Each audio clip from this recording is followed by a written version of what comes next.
Notre vision par rapport à ce logiciel, c'est de devenir un outil qui permette d'enseigner les savoirs, les compétences et les qualités du XXIe siècle.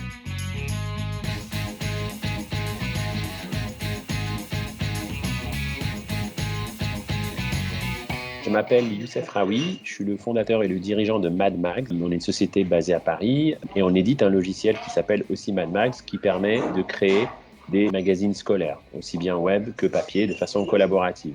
Donc ça va être utilisé pour faire des journaux d'établissement scolaire, un journal de voyage, un rapport de stage, un exposé, différents travaux scolaires. Nos clients et utilisateurs sont des enseignants, des établissements scolaires au global et aussi des collectivités territoriales, à savoir des départements et des régions qui vont acheter la licence du logiciel pour équiper tous les établissements sur leur territoire. Aujourd'hui, on a à peu près 4000 établissements clients en France. On a aussi plusieurs centaines d'établissements scolaires et d'enseignants. Notre vision par rapport à ce logiciel découle aussi de l'usage qui en est fait par les utilisateurs et clients, à savoir de devenir un outil qui permette d'enseigner les savoirs, les compétences et les qualités du XXIe siècle. Le sens de l'initiative, l'éducation aux médias, etc. Et on fait cela en s'associant avec des acteurs comme le Monde des ados, Nathan, avec qui on conçoit des programmes qui vont permettre aux enseignants d'utiliser le logiciel clé en main avec des solutions pédagogiques.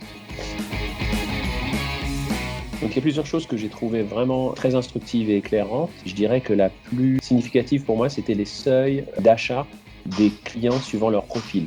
Je veux dire par là qu'un enseignant, jusqu'à quel montant il peut se permettre de mettre sur ses propres fonds. Idem, même chose pour un établissement scolaire. Quel est le montant maximal au-delà duquel il ne peut pas aller sans avertir l'étage du dessus, à savoir le district, et au niveau du district, les montants habituels suivant les tailles de district. Donc ça, je trouve ça très important parce que ça conditionne la stratégie de prix pour entrer sur le marché américain.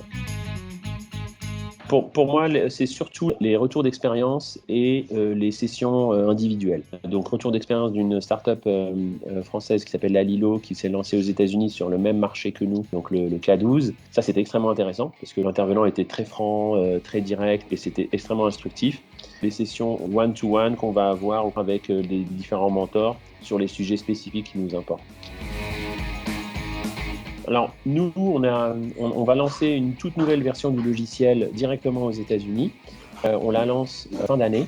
Donc, pour moi, l'idée, c'est de vraiment travailler avec le programme auquel on est en train de participer sur la stratégie de lancement, la stratégie de prix, le business model, le positionnement pour optimiser nos chances de succès. Plutôt Harvard, East Coast, Mad Men.